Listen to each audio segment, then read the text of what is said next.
Assalamualaikum warahmatullahi wabarakatuh. Anak-anakku kelas 10 TRRH atau kehutanan, dan nantinya juga pada hari Rabu pada kelas 10A TPH, Umi mengucapkan selamat datang di SMKPP Negeri Bima. Umi ucapkan selamat atas pilihan kalian memilih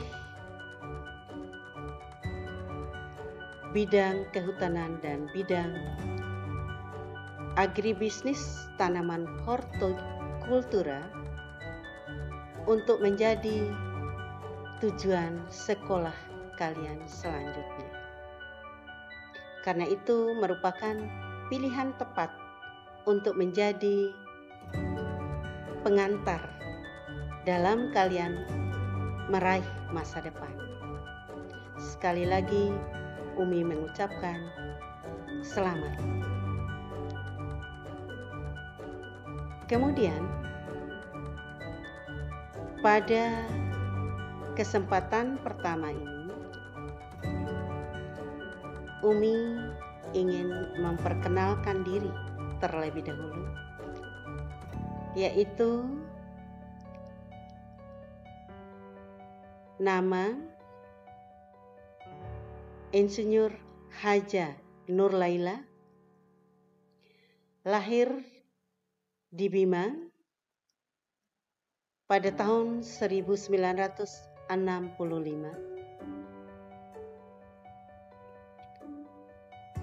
yang kebetulan saat ini berdomisili di Penaraga, tetapi berasal dari Kelurahan Rabadompu.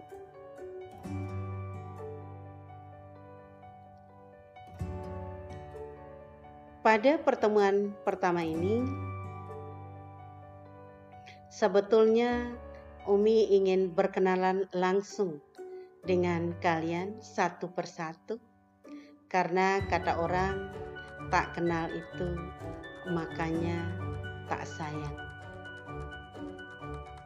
Tetapi apa boleh buat, karena Corona atau COVID-19 hal ini menghalangi kita untuk bertatap muka secara langsung. Oleh karena itu, walaupun tidak bisa bertemu muka secara langsung, Umi paling tidak bisa memperkenalkan diri terlebih dahulu, seperti yang Umi katakan tadi, tak kenal makanya tak sayang. Kemudian Umi menjadi pengampu mata pelajaran ilmu kimia dan dasar-dasar pakan ternak pada kelas 10 ATR serta mata pelajaran agribisnis pakan ternak ruminansia pada kelas 11 ATR dan kelas 12 ATR.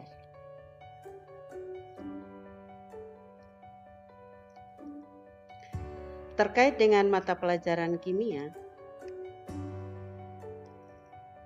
sebagian siswa sudah belajar di tingkat SMP, tetapi ada sebagian siswa yang belum belajar sama sekali tentang ilmu kimia.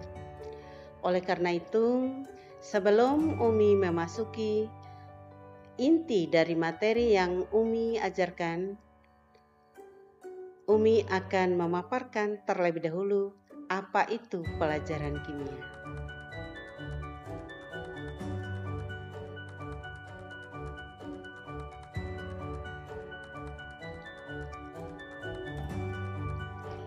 pelajaran kimia itu anak-anak ya, cakupannya ya lumayan banyak.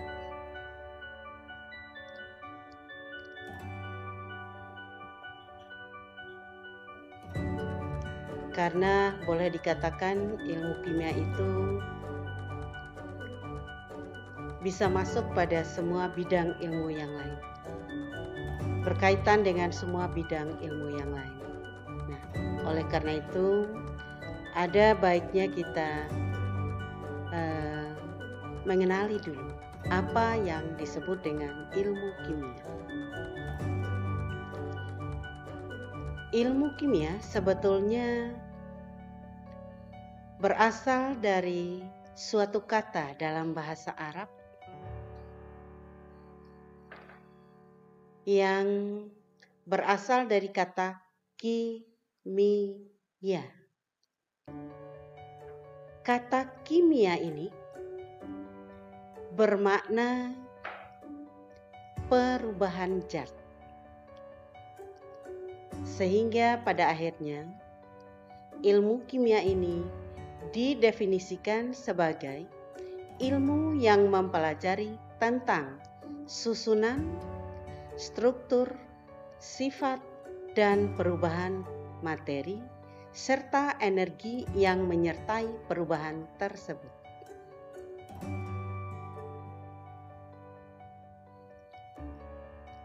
Manfaat belajar kimia.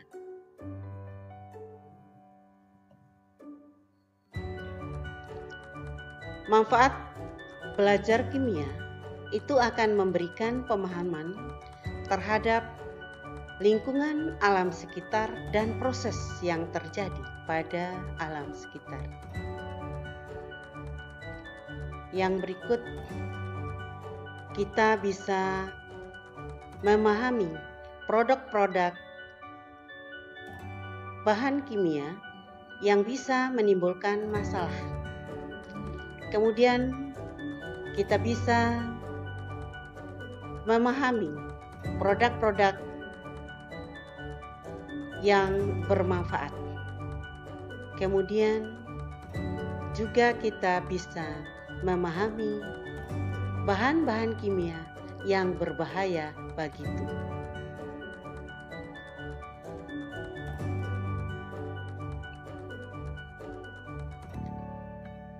Peran ilmu kimia terhadap ilmu pengetahuan lainnya. Nah, tadi Umi sudah menjelaskan bahwa ilmu kimia itu erat sekali hubungannya dengan ilmu-ilmu yang lain, terutama dalam bidang ilmu kedokteran, ilmu farmasi, ilmu pertanian, ilmu biologi, seni, dan kriminologi.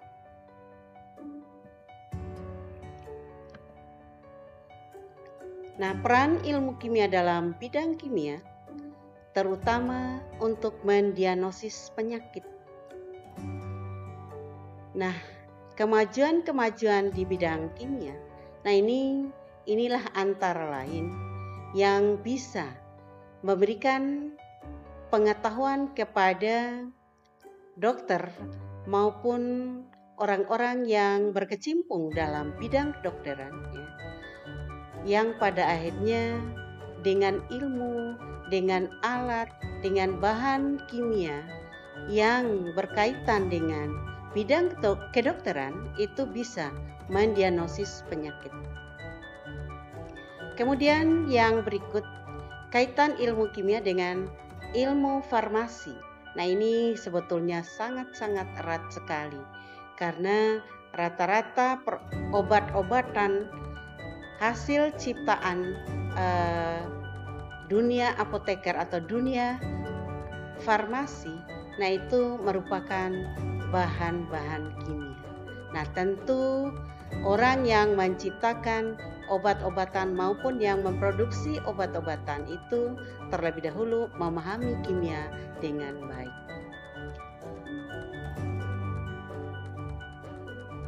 Kemudian kaitan ilmu kimia dengan ilmu pertanian. Nah, pada zaman Umi kecil dulu, padi di sawah itu baru bisa dipanen setelah berumur 5-6 bulan. Nah, pada saat ini padi itu bisa dipanen hanya dengan umur 3 bulan. Nah, itu semua itu karena pengaruh kimia atau kemajuan ilmu kimia dalam bidang pertanian. Nah, bukan hanya terhadap padi ya, tetapi jenis tanaman lain juga sudah ditemukan yang memiliki jenis yang berumur pendek atau yang berumur genjah. Seperti ada yang ditemukan dengan kedelai wilis, kemudian kelapa hibrida, dan jenis-jenis tanaman-tanaman lain yang bisa memberikan hasil yang begitu cepat dibandingkan dengan tanaman aslinya yang secara lokal berumur panjang. Nah, di samping itu yang paling berpengaruh dalam bidang pertanian atau dalam ilmu pertanian adalah ditemukannya pupuk buatan seperti pupuk urea, pupuk TSP, pupuk ZA, kemudian pupuk yang akhir-akhir ini yang ngetren ada pupuk daun, ada pupuk bunga, ada pupuk buah, bahkan ada tanaman-tanaman tertentu yang disuntikan melalui batangnya sehingga tanaman yang tadinya tidak mau berbuah seperti tanaman lengkeng menjadi berbuah lebat. Nah, ini semua karena kemajuan atau pengaruh ilmu kimia dalam bidang pertanian. Nah, kemudian pengaruh atau kaitan ilmu kimia dalam bidang biologi. Nah, ini terutama berkaitan dengan metabolisme sel. Nah, ini antara lain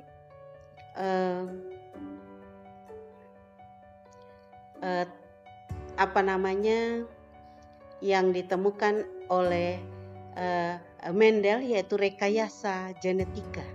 Nah, ini memberikan hal-hal yang baru, hal-hal yang baik dalam bidang biologi. Kemudian pengaruh atau manfaat atau peranan kimia dalam bidang seni.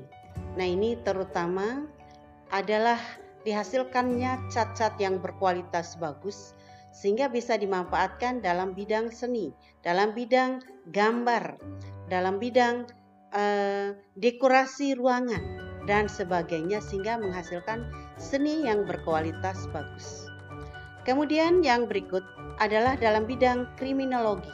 Nah, antara lain manfaat ilmu kimia ini bisa dipakai untuk tes urine pada ibu hamil untuk menentukan apakah ibu atau calon ibu itu benar-benar sudah hamil atau belum, dan hal-hal lain terutama untuk tes DNA ya, untuk menentukan ya jejak atau rekam jejak terhadap kriminalitas.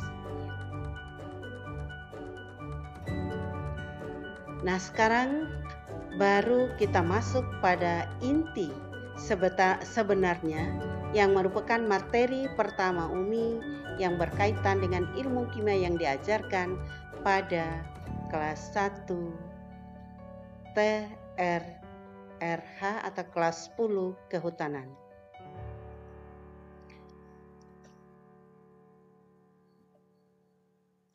Yang pertama adalah definisi materi. Apa ya yang dimaksud dengan materi itu?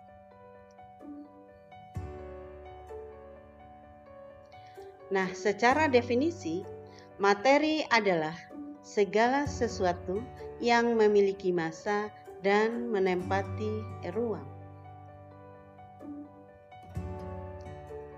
Nah, apa yang dimaksud dengan memiliki massa dan menempati ruang itu? Nah, anak-anak bisa melihat gambar tumpukan buku dan gambar makanan di atas piring ya. Kemudian tumpukan uang dan ada gambar awan yang ada di atmosfer. Nah, bagaimana kaitannya dengan materi? Anak-anak bisa melihat tumpukan buku itu terlihat jelas bagaimana wujudnya, bagaimana besarnya, bagaimana ukurannya, ya. Demikian pula makanan yang ada di atas piring. Nah, tadi dikatakan bahwa materi itu adalah sesuatu yang memiliki massa. Nah, memiliki massa itu artinya ada wujudnya, ya, seperti buku yang berwujud padat, terlihat besar, kecil, rupa, warna, dan sebagainya. Nah, itulah yang disebut dengan secara sederhana memiliki massa. Nah, kemudian demikian pula menempati ruang. Nah, materi yang memiliki massa ini membutuhkan tempat untuk tempat keberadaannya. Contoh, misalnya ya, buku yang kebetulan berwujud padat ya. Kalau buku yang ada pada gambar di depan ini, nah kalau ditempatkan di atas meja, ya. Kemudian Umi mau pindahkan ke tempat lain di atas meja yang lain yang masih kosong misalnya.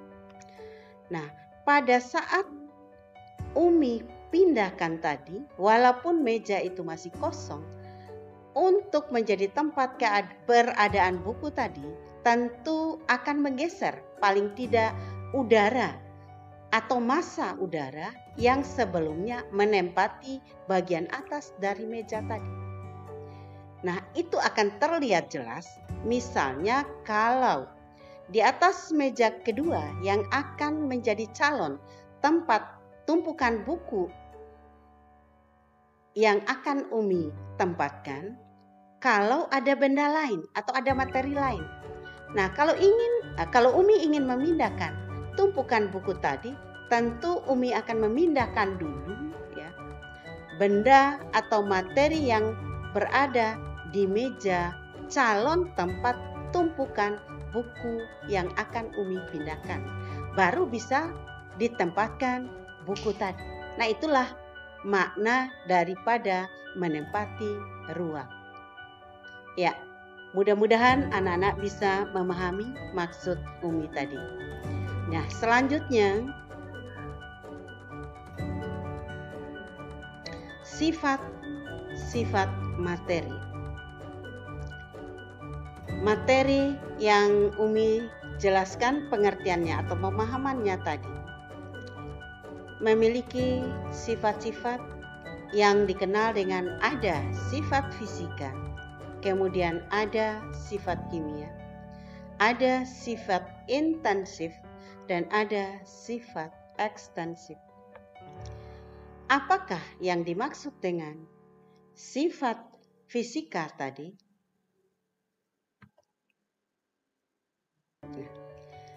Sifat fisika adalah sifat yang berkaitan langsung dengan keadaan fisis materi atau keadaan fisik materi. Misalnya, Umi contohkan, oh si A mukanya bulat, oh si B ada tai lalat di hidungnya, oh si C rambutnya keriting. Nah, itulah yang disebut dengan sifat fisis atau sifat fisika, sifat yang menempel pada wujud materi atau kalau pada manusia pada wujud seseorang. Ya. Kemudian sifat yang berkaitan dengan keadaan fisis materi ini, mohon maaf, adalah ya titik leleh, titik didih, dan massa jenis. Titik leleh ini adalah titik pada saat suatu benda atau suatu materi mulai meleleh. Nah, kemudian yang berikut titik didih. Demikian juga titik didih. Titik ya di mana atau keadaan di mana materi atau benda itu mulai mendidih. Nah, kemudian yang berikut adalah sifat kimia. Sifat kimia ini berkaitan dengan perubahan materi menjadi materi lain. contoh ya, kertas dibakar akan menjadi materi yang berbeda dengan kertas. Materi yang terbentuk adalah abu, ya. Kemudian ada asap, kemudian ada, kalau tidak terbakar sempurna, bagian dari kertas tadi ada yang masih hitam-hitam. Kira-kira begitu kalau contoh kertas dibakar menjadi abu sebagian, kemudian ada asap yang terbentuk, kemudian ada kertas yang menghitam, ya, kemudian terjadi juga panas. Materi yang baru tadi anak-anak itu terjadi karena perubahan kimia yang merupakan sifat kimia. Perubahan yang terjadi tadi juga disebut perubahan kimia, ya, yang menyebabkan terjadinya materi lain yang sangat berbeda dengan zat awalnya. Nah, kalau bisa Umi jelaskan, kertas tadi berwujud lembaran padat berwarna putih, tapi setelah dibakar terjadi materi lain, ya. Ada asap yang berbeda dengan kertas, ada abu yang sangat jauh berbeda dengan kertas. Nah, itulah yang disebut dengan materi lain, sifat yang menyebabkan terjadinya materi lain karena dibakar atau terjadi pembakaran tadi. Nah, sifat yang lain yang berkaitan dengan sifat kimia ini adalah berkarat. Nah, zat-zat yang mengalami proses pengkaratan, nah itu juga disebut mengalami perubahan kimia karena sifat dari berkarat tadi termasuk dari sifat kimia. Kemudian yang berikut adalah reaktivitas. Adalah bisa tidaknya suatu materi itu bereaksi dengan zat lain. Ya, itu yang dimaksud dengan sifat-sifat kimia.